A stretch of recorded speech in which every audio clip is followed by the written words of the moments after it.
Welcome to ఆర్5 TV news. Karthika 4వ సోమవారం సందర్భంగా లక్ష దీపోత్సవం ఆకాశ దీపం పుష్కరణ హారతి కార్యక్రమం నిర్వహించబడుతుంది.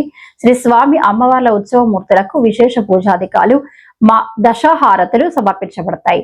ఈ దీపోత్సవం కార్యక్రమంలో పుష్కరణ ప్రాంగణం అంతా కూడా దీపాలను ఏర్పాటు చేయడం జరిగింది. ఈ హారతి కార్యక్రమంకు ముందు లోక కళ్యాణాన్ని ఆకాంక్షిస్తూ అర్చక స్వాములు సంకల్పాన్ని పఠిస్తారు. తర్వాత కార్యక్రమము నిర్విఘ్నంగా జరగాలని ముందుగా మహాగణపతి పూజ జరిపించబడుతుంది. సాంప్రదాయాన్ని అనుసరించి నదీమ తల్లికి ఏకహారతి, నేత్రహారతి, బిల్వహారతి, నాగహారతి, పంచహారతి, సద్వోజాతాది పంచహారతులు, కుంభహారతి, నక్షత్రహారతి, రథహారతి, కర్పూర హారతులు ఇవ్వబడతాయి. మనం పవిత్రంగా భావించే పంచగంగలలో కృష్ణవేణి నది కూడా ఒకటిగా చెప్పబడుతోంది. దేవస్థానం లోక కళ్యాణార్థమై ప్రతి సంవత్సరం కార్తీక మాసం సోమవారం రోజున లక్ష దీపోత్సవం పురస్కరణ హారతి ఆకాశ దీపం ఇవ్వడం జరిగింది.